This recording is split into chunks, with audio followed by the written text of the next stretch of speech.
રાજસ્થાનના જયપુરમાં એક ભયાનક માર્ગ અકસ્માતમાં 8 લોકોના મોત થયા હોવાના અહેવાલ સામે આવ્યા હતા।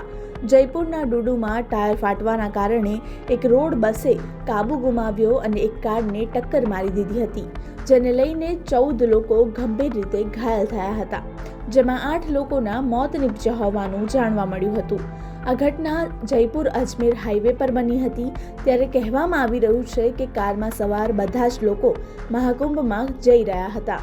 મળતી માહિતી અનુસાર રોડવેઝ બસ જયપુરથી અજમેર જઈ રહી હતી। આ બસની નજીક બીજી લેનમાં ઇકો કાર દોડી રહી હતી। આ દરમિયાન અચાનક રોડવેઝ બસનું ટાયર ફાટ્યું અને રોડવેઝ બસ ઇકો કારમાં ઘૂસી ગઈ હતી। આ અકસ્માતમાં ઇકો કાર ખરાબ રીતે કચડાઈ ગઈ, જેને કારણે અંદર સવાર 8 લોકોના ઘટના સ્થળે જ મોત નીપજ્યા હતા। કારમાં સવાર બધા જ લોકો ભીલવાડાના રહેવાસી હતા। અહીંયા બાઇટ લેવાની દીપક खंडेलवाल, नायब पुलिस अधीक्षक। ये रोडवेज की बस थी जो जयपुर की तरफ से अजमेर आ रही थी और इस गाड़ी का टायर फटने से यमुनापुरा के पास में टायर फटने से ये गाड़ी क्रॉस करके डिवाइडर क्रॉस करके रॉन्ग साइड आ गई है।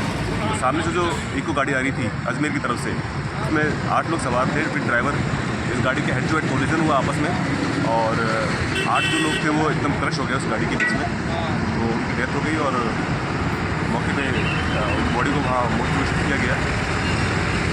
આ સમગ્ર મામલે નાયબ પોલીસ અધિક્ષક દીપક ખંડેલવાલે જણાવ્યું કે આ ટાયર ફાટવાના કારણે બસે કાબુ ગુમાવ્યો હતો, ત્યારે બીજી તરફ તે વળી ગઈ હતી અને કારને ટક્કર મારી દીધી હતી।